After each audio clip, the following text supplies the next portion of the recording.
Of retailing theory, जो wheel of retailing theory है वो क्या बोलता है बेसिकली कि हर एक रिटेल का एक बेसिकली एक साइकिल होता है, एक व्हील होता है, एक एंट्री फेज होता है, ठीक है। एंट्री के बाद बेसिकली आप ग्रोथ स्टेज में जाते हैं, जैसे आपका लाइफ प्रोडक्ट लाइफ साइकिल का सिचुएशन था, वैसे ही रिटेल का एक सिचुएशन होता है कि आप पहले एंट्री फेज में होते हो, फिर आप ग्रोथ स्टेज में होते हो, फिर मैच्योरिटी एंड फाइनली डिक्लाइन। तो ये एक स्टेज में बेसिकली रिटेल, जो आपका रिटेल है किसी भी कंट्री का, वो मूव करता है।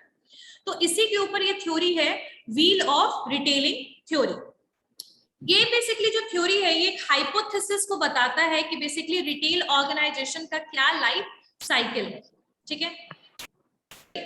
सो द सिचुएशन इज, जो व्हील ऑफ रिटेलिंग है उसमें यही चीज बताया जा रहा है कि जो लाइफ साइकिल है किसी भी रिटेल ऑर्गेनाइजेशन का जो है वो कैसे स्टार्ट होता है और कैसे वो डिक्लाइन स्टेज तक पहुंचता है, और इस बीच में रिटेल को कौन कौन से डिफरेंट रिटेल सेक्टर्स को कौन कौन से स्ट्रैटेजी को अडॉप्ट करना चाहिए या वो अडॉप्ट करते हैं, ठीक है। तो यहाँ हम लोगों ने लास्ट क्लास में पढ़ा था इसके बारे में।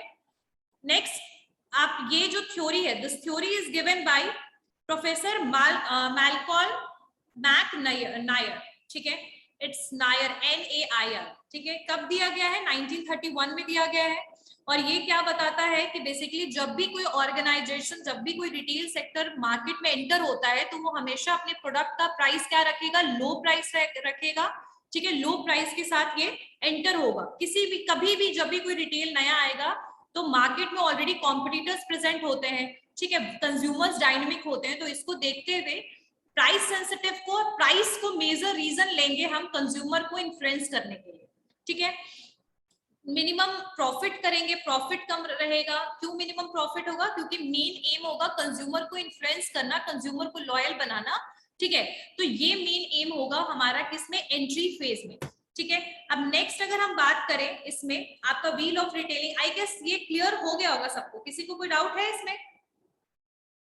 इसमें मैंने कुछ स्टेज बताया था कि एंट्री फेज होगा, एंट्री फेज में आपके तीन स्टेज, इसमें तीन चीजें होंगी। लो प्राइस होगा, प्रोडक्ट का प्राइस लो होगा, आपका स्टेटस लो होगा,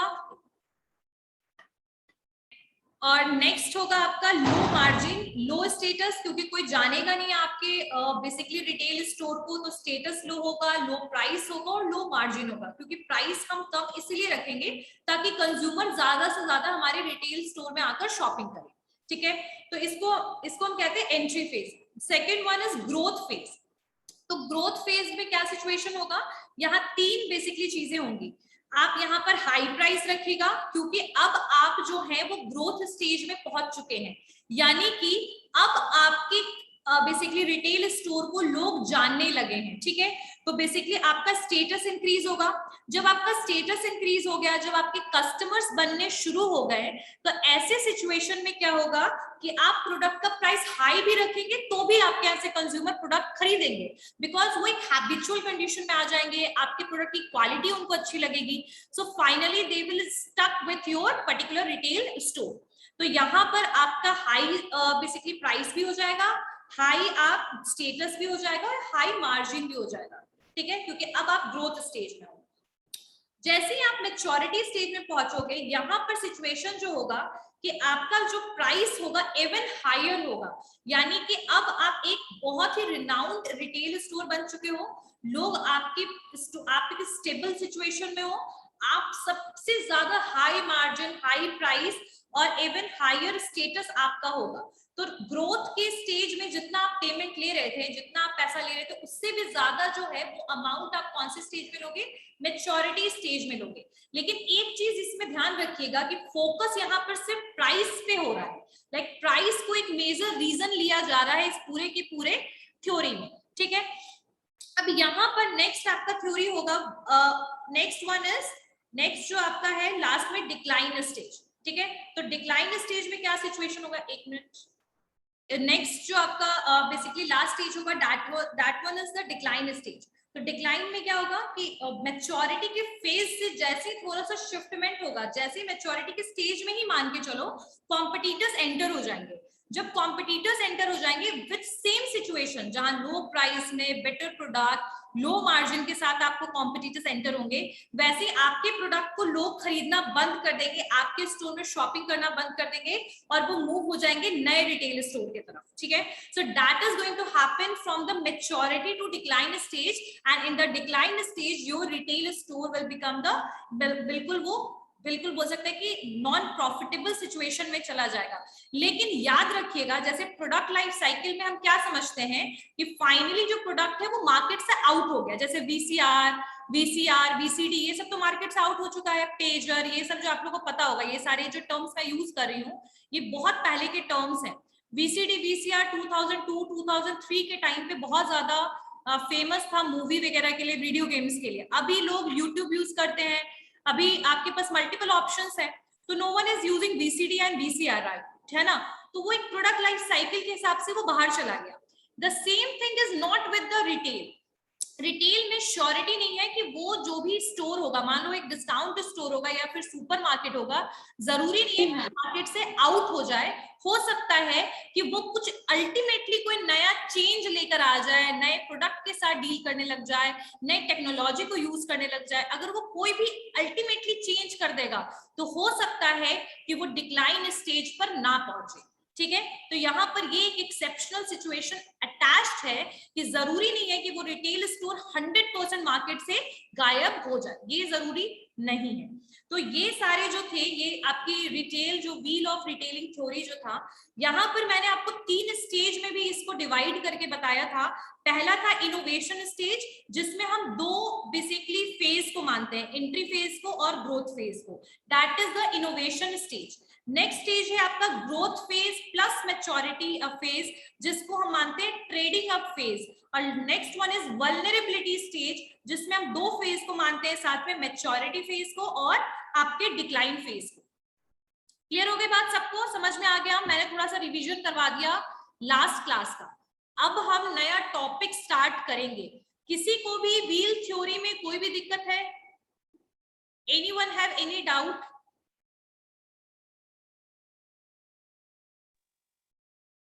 Anyone have any doubt? Wheel theory में किसी को भी कोई दिक्कत है? चलिए आगे बढ़ते हैं। अब इसके नोट्स जो है वो मैं आपको प्रोवाइड, प्राइस नहीं रख सकते। देखो बेटा, जो आप सिचुएशन बोल रहे हो वो प्रोडक्ट के लिए सूटेबल है, ठीक है। अब जैसे आप कौन से प्रोडक्ट के साथ डील कर रहे हो, कई बार ये भी बहुत ज्यादा मैटर करता है। हम कोई भी कंपनी ना पेनिट्रेशन स्ट्रैटेजी को अडॉप्ट करती है। पेनिट्रेशन स्ट्रैटेजी का मतलब होता है कि मार्केट पेनिट्रेटिंग, मतलब कि हम मार्केट शेयर को अडॉप्ट करने की कोशिश करती है। इसीलिए वो हमेशा प्रोडक्ट का प्राइस लो रखती है, मतलब वैसे प्रोडक्ट के साथ डील करेगी जिसमें वो प्रोडक्ट का प्राइस लो भी रख सके और लो मार्जिन में भी प्रोडक्ट सेल कर सके, ठीक है। लेकिन जो आप बात कर रहे हो प्रोडक्ट के ऊपर, बिल्कुल डिपेंड करता है नेचर ऑफ प्रोडक्ट के ऊपर। अगर आप टेक्नोलॉजिकल प्रोडक्ट के साथ डील कर रहे हो, जैसे मान लो कि हम आदित्य विजन का एग्जांपल लें, तो Aditya Vision they are dealing with the electronics item, और इलेक्ट्रॉनिक्स आइटम जब भी नए इनोवेशन और नई टेक्नोलॉजी के साथ आएगा तो उसका प्राइस हाई रहेगा। सो that is only the situation, that is only the situation of the nature of product or types of product in which you are dealing, ठीक है। लेकिन अगर हम सिर्फ रिटेल सेक्टर की बात करें तो ज्यादातर जो रिटेल सेक्टर होता है, जो छोटे मोटे रिटेलर्स होते हैं, supermarket, discount market, I am not saying about the chain, I am not saying about the expansion, I am saying about the बिल्कुल नया कोई अगर सुपरमार्केट ये ओपन होता है, ऐसा जो पहले एग्जिस्ट नहीं करता है, वैसे सिचुएशन में आप हमेशा प्राइस को एज अ मेजर फैक्टर लेकर चलोगे ताकि कस्टमर आपके यहाँ पर शॉपिंग करे। आई बात समझ में अनुग्रह?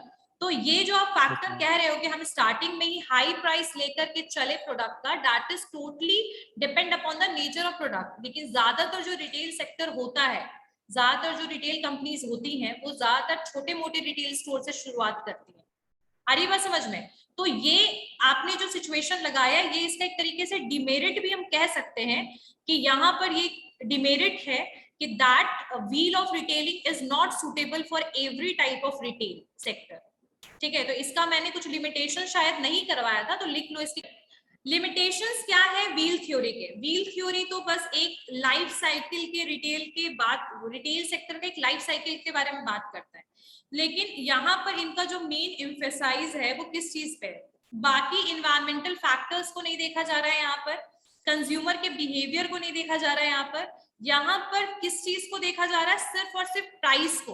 सो the first limitation of wheel theory is that this theory only emphasise on the price factor.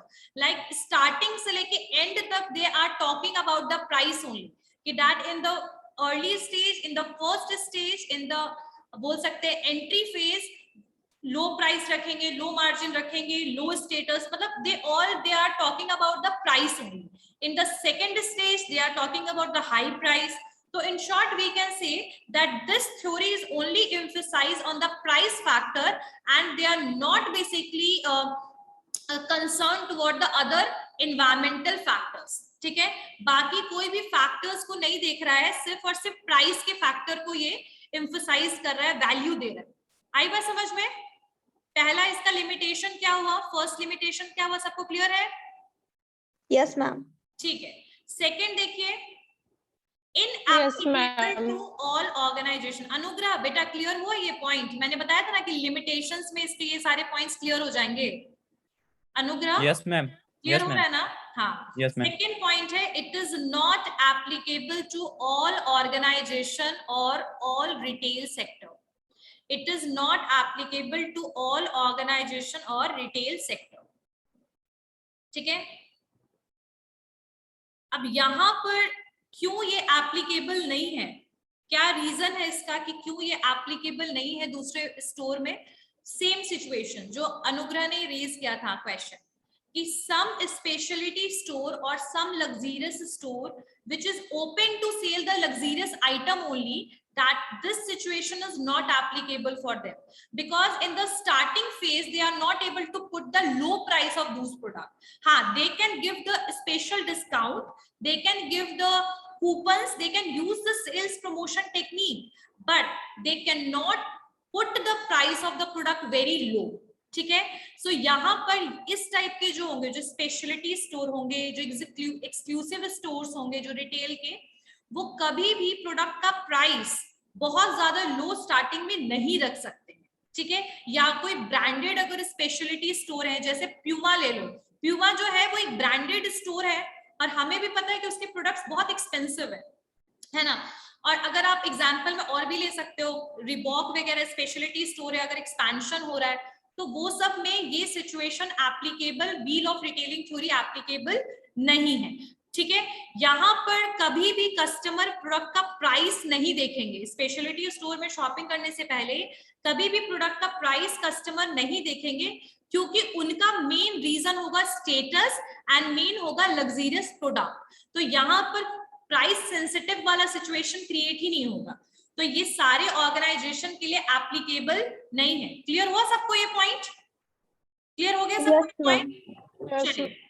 चलिए ओके. सो इसका ये दो जो पॉइंट है ये लिमिटेशन हुआ.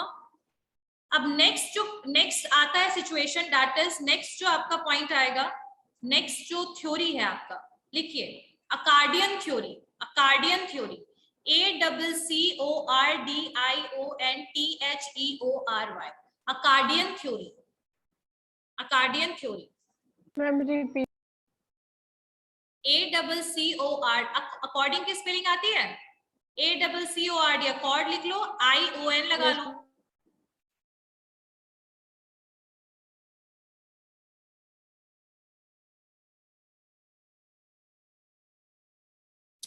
What is the meaning of Accordion theory? What this theory is about? ठीक है. So accordion theory is telling us about the situation. क्या सिचुएशन के बारे में अकार्डियन थ्योरी कहता है?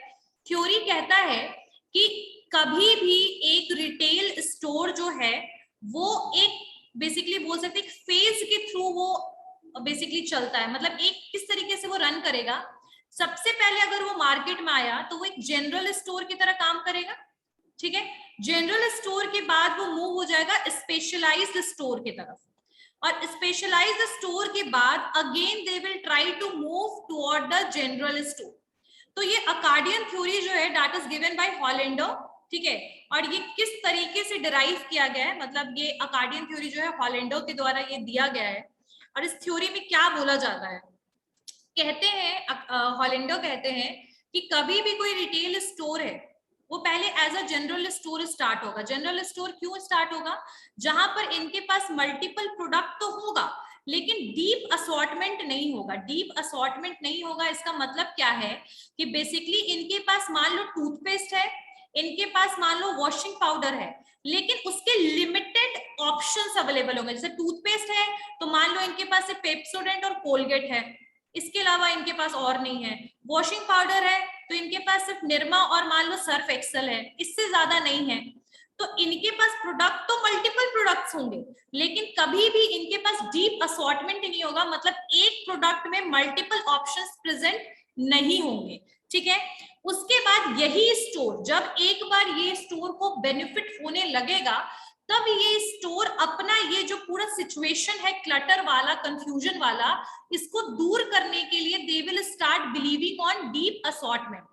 क्या बोलेगा ये जनरल स्टोर कि अब मैं स्पेशलिटी स्टोर में कन्वर्ट हो रहा हूं और स्पेशलिटी स्टोर में ऐसा कन्वर्ट होगा कि इसके पास मल्टीपल प्रोडक्ट के ऑप्शंस तो खत्म हो जाएंगे, यानी मल्टीपल प्रोडक्ट इनके पास नहीं बचेगा, लेकिन जो भी लिमिटेड प्रोडक्ट्स होंगे उस लिमिटेड प्रोडक्ट्स में मल्टीपल वेराइटीज अवेलेबल होगा। आई बात समझ में? मल्टीपल वेराइटीज अवेलेबल होगा। लेटर ऑन फिर ये speciality store again general store में कन्वर्ट होगा, यानी कि बहुत सारे प्रोडक्ट्स ऑप्शन इनके पास फिर से आएंगे और इस बार प्रोडक्ट ऑप्शन के साथ इनके पास मल्टीपल असॉर्टमेंट की भी सुविधा अवेलेबल होगी। तो in short we understand that first general store, फिर speciality store and again general store. तो ये सिचुएशन जो है ये बेसिकली रिटेल में होगा। तो ये हॉलैंडर जो है ये बेसिकली क्या बोलते हैं कि अकार्डियन जो है ये कहता है कि पहले तो नैरो रेंज ऑफ प्रोडक्ट हो, पहले तो इनके पास मल्टीपल प्रोडक्ट होगा लेकिन नैरो ऑप्शन होगा हर एक प्रोडक्ट में।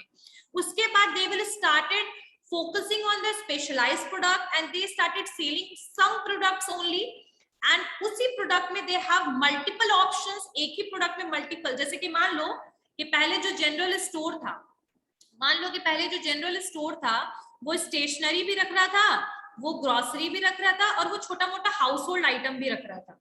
अब स्टेशनरी में उसके पास बहुत बेसिक सी चीजें थी, ग्रोसरी में भी बेसिक सी थी और आपके हाउस होल्ड में बहुत बेसिक सी थी। अब ये जनरल स्टोर क्या करेगा, कन्वर्ट हो जाएगा स्पेशलिटी स्टोर में और ये सिर्फ और सिर्फ ग्रोसरी आइटम्स रखेगा और ग्रोसरी में इसके पास मल्टीपल ऑप्शंस होंगे। जैसे अगर हम बात करें फ्लोर की तो फ्लोर भी इनके पास कैसा होगा, मान लो आशीर्वाद भी अवेलेबल होगा, पतंजलि भी अवेलेबल होगा, उसके अलावा इनके पास फॉर्चून भी अवेलेबल होगा, मतलब मल्टीपल ब्रांड्स इनके पास होगा लेकिन सिर्फ और सिर्फ ग्रोसरी का होगा। यानी कि स्टेशनरी का ऑप्शन और हाउस होल्ड का ऑप्शन दोनों ही क्या हो जाएगा, खत्म हो जाएगा। तो ये स्पेशलिटी स्टोर में कन्वर्ट होगा। एक बार जब ये स्पेशलिटी स्टोर में कन्वर्ट हो गया उसके बाद वापस से ये चाहेगा कि मैं जनरल स्टोर में कन्वर्ट हो जाऊं, लेकिन इस बार मेरे पास हर एक type of basically product line में मल्टीपल ऑप्शंस प्रेजेंट रहे। क्लियर हुआ या कंफ्यूजन हुआ? बताओ। कंफ्यूजन सबको समझ मैम आया? जनरल से जब जनरल में कन्वर्ट होगा तो सिर्फ नैरो से वाइड रेंज में हो जाएगा और जो हाँ लिमिटेड हाँ बिल्कुल बिल्कुल। देखो यहाँ सिचुएशन क्या आ रहा है कि पहले तो जनरल स्टोर था, बहुत सारा प्रोडक्ट बेच रहा था, मतलब कि बहुत सारा स्टेशनरी भी था, ग्रोसरी भी था, हाउस होल्ड भी था और मान के चलो कि थोड़ा बहुत इसके पास मान लो कि जैसे नहीं होता है आपके वेजिटेबल्स में आलू प्याज और ये तो ओनियन और इसका भी ऑप्शन है, मान लो कि बहुत सारे ऑप्शंस है, लेकिन हर चीज इनके पास लिमिटेड है। यानी स्टेशनरी में भी बहुत बेसिक चीज है, बुक वगैरह इनके पास नहीं है, बहुत बेसिक सा चीज है, ग्रोसरी में भी बेसिक है और हाउस होल्ड में भी बेसिक्स है। तो इस तरीके से चल रहे थे। उसके बाद इनको लगा कि इतने सारे प्रोडक्ट को सेल करने से अच्छा है कि मैं एक ही टाइप का प्रोडक्ट सेल करूं और उसमें सब टाइप के प्रोडक्ट्स रखूं। तो वो पहले कन्वर्ट हो गया वापस से स्पेशलिटी स्टोर में। स्पेशलिटी स्टोर में जब कन्वर्ट हो गया, मार्केट में उसकी प्रोडक्ट का डिमांड स्टार्ट हो गया, तो अब वो फिर से जनरल स्टोर की तरह मल्टीपल प्रोडक्ट के ऑप्शंस रखेगा, लेकिन इस बार मल्टीपल प्रोडक्ट लाइन के साथ साथ उसके पास मल्टीपल प्रोडक्ट्स भी होंगे। जैसे मान लो वापस से अगर ये स्टेशनरी में काम करेगा तो स्टेशनरी में इसके पास हर आइटम होगा, एवरी आइटम। ठीक है, जब थर्ड फेज में ये जाएगा तो इसके पास अगर ग्रोसरी है तो इसके पास भी लगभग every item he will include in that. और इसके पास हाउस होल्ड है तो उसमें भी हर एक आइटम इसके पास होगा। तो यानी कि वो जो आपका डीप असॉर्टमेंट कहते हैं वो डीप असॉर्टमेंट इंक्रीज हो जाएगा इसका थर्ड फेज में। आई बात समझ में? क्लियर हो गया? क्लियर हो गया? सबको क्लियर हुआ? Yes ma'am. हाँ, तो यहाँ पर इसी को कहते हैं हम रिटेल अकार्डियन थ्योरी। ये थ्योरी कहता है कि बेसिकली अगर हम प्रोडक्ट को डाइवर्सिफाई करना बहुत जरूरी है जब आप ग्रो करते हो तो, लेकिन अगर आप ग्रो करना चाहते हो तो ग्रो के लिए स्पेशलाइजेशन भी जरूरी है। Product and specialization, both things are important for growth of any retail sector. So we are going to opt it मतलब consecutive way में हम इसको अडॉप्ट करेंगे। पहले हम जनरल स्टोर थे, हमारे पास प्रोडक्ट था, ठीक है। अब हम प्रोडक्ट से कहां बढ़ गए? स्पेशलाइजेशन की तरफ बढ़ गए। ग्रोथ होगा, इसलिए ग्रोथ होगा क्योंकि स्पेशलाइजेशन मतलब आप कुछ ही प्रोडक्ट को बेच रहे हो। उसके बाद वापस से जब आप जनरल स्टोर की तरफ मूव करोगे तो again you are moving toward the product. तो in short, product and specialisation both things are important for growth. Product and specialisation both things are important for growth, ठीक है। First you will start your retail with general store, then you will move toward the specialization, and फिर वो cycle फिर varieties और adjustment को देखते हुए फिर से वो मूव कर जाएगा जनरल स्टोर की तरफ। और ये जो थ्योरी है ये हॉलैंडर ने 1966 में दिया था, ठीक है। कब दिया था इन्होंने? 1966 में। और इनका मेन एम था प्रोडक्ट असॉर्टमेंट के बारे में बताना और स्पेशलाइजेशन के ऊपर फोकस करना, ठीक है। ये क्लियर हो गया। बिगनिंग में कोई भी जो रिटेल इंस्टीट्यूशन होगा, फिर से मैं एक बार बता दे रही हूँ, बिगनिंग में अगर कोई भी रिटेल इंस्टीट्यूशन होगा तो वो बेसिकली कैरी करेगा ब्रॉड असॉर्टमेंट, यानी बहुत सारे टाइप के प्रोडक्ट, लेकिन हर एक प्रोडक्ट में इसके पास वेराइटीज अवेलेबल नहीं होगा, there but does not carry a deep assortment, ठीक है। नेक्स्ट में आगे क्या होगा कि अर्ली स्टेज में जो रिटेल इंस्टीट्यूशन होगा that is in the general store, that is in a general store phase में होगा।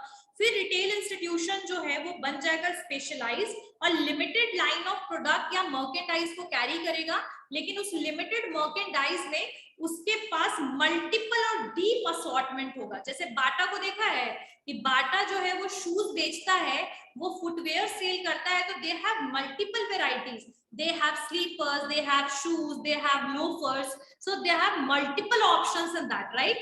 So same thing will be taken by the specialized store, that they have limited varieties but they have deep assortment, ठीक है।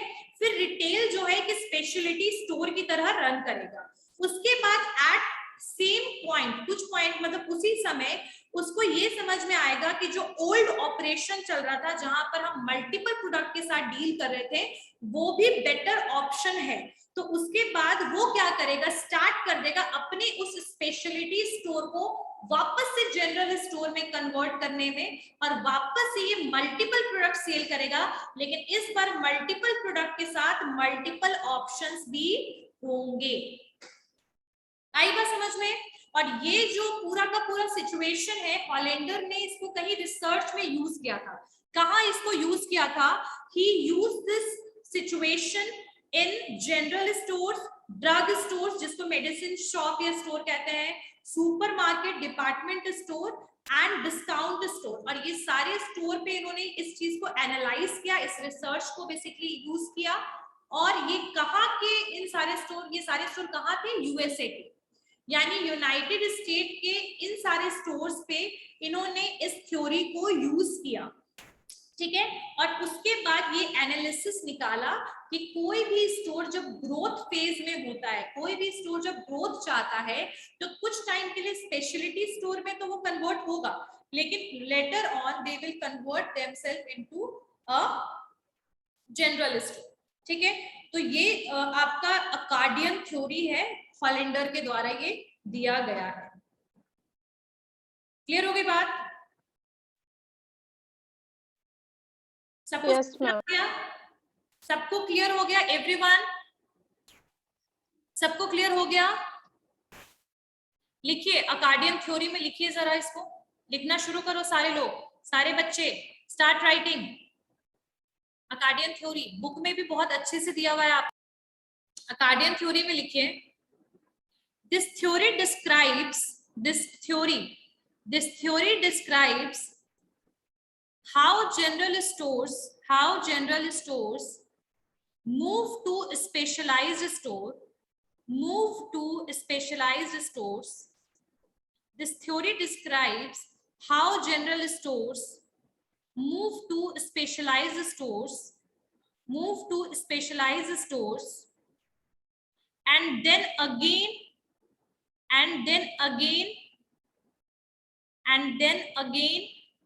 become more of general store, and then again become more of general store, again become more of a general store.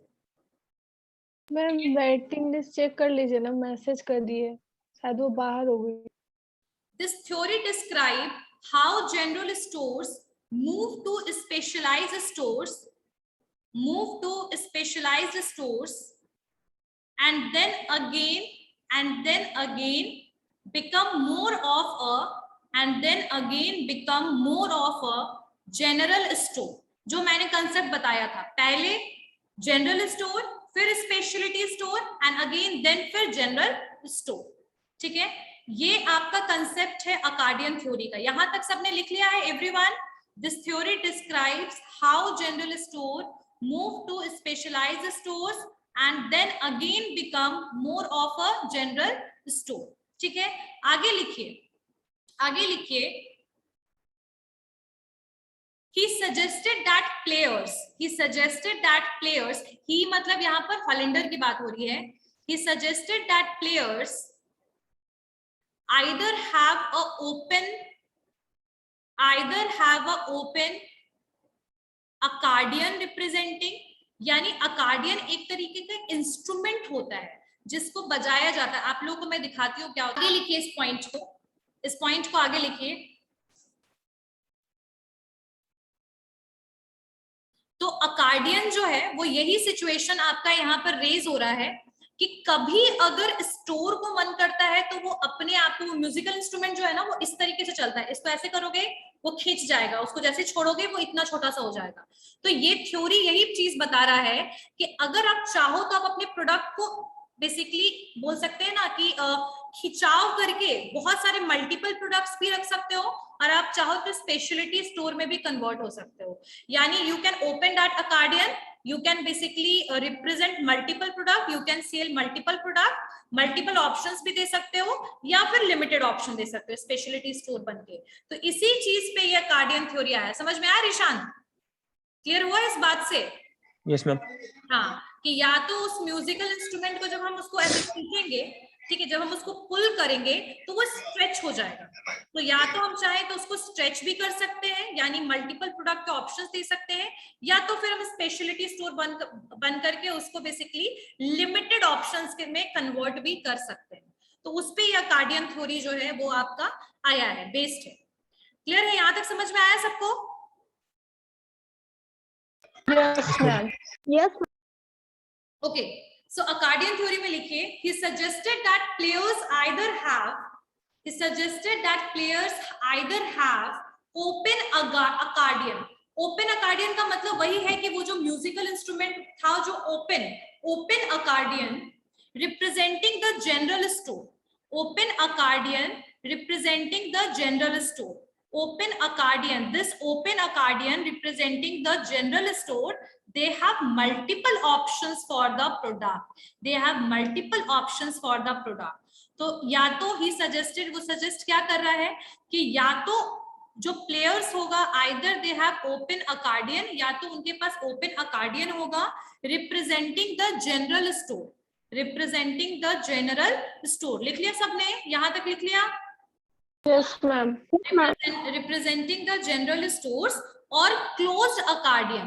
Close अकार्डियन का मतलब क्या हुआ कि ये जो यही म्यूजिकल इंस्ट्रूमेंट जब क्लोज हो जाएगा तो ये बेटा इतना छोटा में कन्वर्ट हो जाएगा। ठीक है, ये जितना भी वेरिएशंस और जितने भी आपको प्लेट्स बीच में दिख रहे हैं वो सारे प्लेट्स क्लोज हो जाएंगे। ठीक है, तो ये जितना भी जो क्लोज अकार्डियन होगा वो रिप्रेजेंट करेगा narrow range of the product, that will represent the narrow range of the product. लिखिए, he suggested यानी Hollander suggested that players either have open accordion representing the general stores or closed accordion representing the narrow range of the product, focusing on narrow range of product, focusing on specialized product, focusing on specialized product। यानी कि या तो वो basically narrow रहेगा या तो वो जो प्रोडक्ट है नैरो कार्डियन होगा, बंद रहेगा तो वो नैरो प्रोडक्ट को शो करेगा, स्पेशलाइज्ड स्टोर को शो करेगा। वही अगर वो बिल्कुल ओपन हो जाएगा, ओपन अकार्डियन होगा, तो that will represent the general store. ठीक है, आगे बात समझ में। इस थ्योरी का एक और नाम है, इसको प्लीज आप लोग बच्चे लिख लो।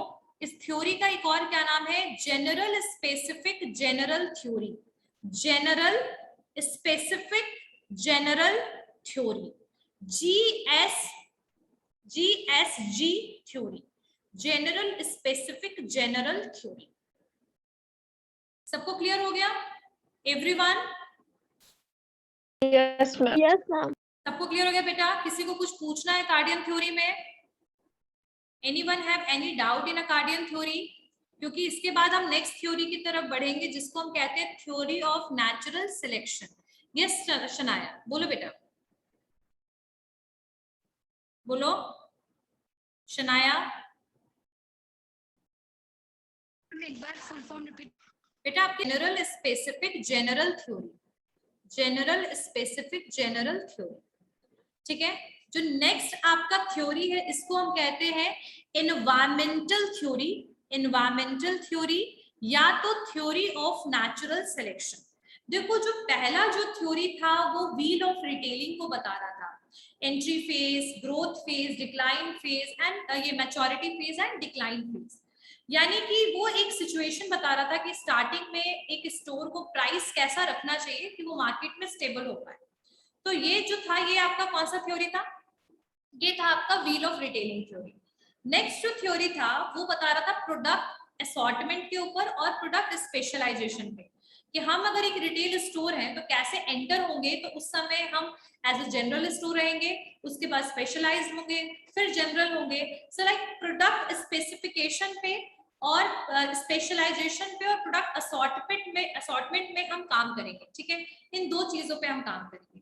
अब यहाँ पर जो नेचुरल सिलेक्शन थ्योरी है, ये थ्योरी क्या बोलता है? ये थ्योरी बात करता है अडैप्टेशन के बारे में। ये थ्योरी किस बारे में बात करता है? अडैप्टेशन के बारे में। अडैप्टेशन का मतलब यहाँ पर ये है कि इसको ये कहा जाता है कि अगर कोई भी रिटेल सेक्टर है या कोई भी रिटेल स्टोर है, अगर वो एनवायरमेंटल चेंजेस के हिसाब से खुद को अडैप्ट नहीं करेगा, खुद को चेंज नहीं करेगा, तो ऐसे सिचुएशन में वो रिटेल स्टोर सक्सेसफुल नहीं बन सकता। कहने का मतलब ये है कि जैसे हम लोग अपने घर पे अपने मम्मी पापा को ये लाइन बोलते हैं कि अरे मम्मी पापा अभी दुनिया बदल गया है, अभी सब स्मार्टफोन यूज करते हैं, आप लोग भी यूज कीजिए, आप लोग भी आज के जनरेशन के साथ चलिए। ये बात हम लोग कहते हैं ना, क्यों कहते हैं? क्योंकि पुराने सिस्टम्स बदल के नए सिस्टम कन्वर्ट हो चुके हैं, टेक्नोलॉजिकल चेंजेस आ चुके हैं। अगर वो सारी नई चीजों को अडॉप्ट नहीं करेंगे तो हमारे हिसाब से वो क्या हो जाएंगे? पीछे रह जाएंगे। ऐसा मानते हैं ना हम लोग। तो ये तो ह्यूमन बेस्ड बात हुई। लेकिन यहाँ पर ये जो थ्योरी है, थ्योरी ऑफ नेचुरल सिलेक्शन, कहता है कि अगर आप एक रिटेल स्टोर हैं और अगर आपने माइक्रो एनवायरनमेंट के चेंजेस के हिसाब से खुद को चेंज नहीं किया, क्योंकि जो कंज्यूमर होते हैं वो डायनेमिक होते हैं, वो बदलते रहते हैं। उनको जितना बेहतर प्रोडक्ट मिलेगा, जितना ज्यादा कन्वीनियंस मिलेगा, जितना ज्यादा सुविधा मिलेगा, वो उतना ज्यादा दूसरे स्टोर की तरफ मूव करेंगे। आज का अगर हम जनरेशन की बात करें, आज के जनरेशन की, तो majority of people are purchasing the product via online mode. True और नॉट? सही बात है या नहीं? कि ज्यादातर लोग आजकल क्या खरीद रहे हैं? ऑनलाइन मोड में प्रोडक्ट को खरीद रहे हैं। क्यों खरीद रहे हैं? क्योंकि घर पे आ भी जाता है, इजिली रिटर्न भी हो जाता है, पैसों की दिक्कत भी नहीं होती कि पैसा वो उन्होंने ले लिया तो वापस नहीं देंगे। So because of the convenience and because of the better facilities we started relying on the online basically stores. True. So यही चीज बेसिकली आपका नेचुरल सिलेक्शन थ्योरी या एनवायरमेंटल थ्योरी कहता है। ये थ्योरी जो है इसको लिया गया है किस थ्योरी से? Darwin's natural selection theory. Darwin natural selection theory कहता है, डार्विन एक थ्योरी है बायोलॉजिकल, ये बायोलॉजिस्ट है डार्विन, उसका ये एक थ्योरी है। वो क्या कहता है कि अगर किसी को भी सरवाइव करना होता है, किसी भी स्पीस को, किसी भी आपके छोटे मोटे जो स्पीस वगैरह जो होते हैं, या तो इंसान हो चाहे वो एनिमल्स हो, ठीक है, तो वो स्पीस को जब तक वो एनवायरमेंटल चेंज को अडॉप्ट नहीं करता है या अडाप्ट नहीं करता है तब तक उसका सरवाइव होना मुश्किल होता है। तो ये थ्योरी डार्विन ने बोला था, डार्विन के नेचुरल सिलेक्शन थ्योरी से इस थ्योरी को डिराइव किया है। यानी नेचुरल सिलेक्शन थ्योरी या एनवायरमेंटल थ्योरी को डिराइव किसने किया है? बेसिकली डिराइव किया गया है डार्विन के नेचुरल सिलेक्शन थ्योरी से।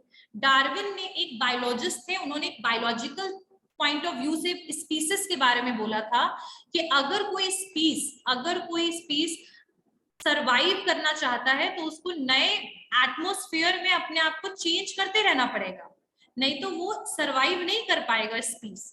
वही चीज रिटेल के लिए बोला गया है कि अगर कोई भी माइक्रो एनवायरनमेंट में चेंजेस आप चाहोगे तभी, जैसे नई नई चीजें आई, जैसे मान लो कि आप ऑनलाइन शॉपिंग के अलावा आपको ऑनलाइन पेमेंट का ऑप्शन है, गूगल पे का ऑप्शन है, और आप अभी तक पुराने वाले कैश वाले ट्रांजैक्शंस में अटके हुए हो, तो डेफिनेटली लेटर ऑन हो सकता है कि आपको बहुत ही आउटडेटेड स्टोर माना जाएगा और आपसे कोई स्टोर से प्रोडक्ट परचेज नहीं करना चाहेगा।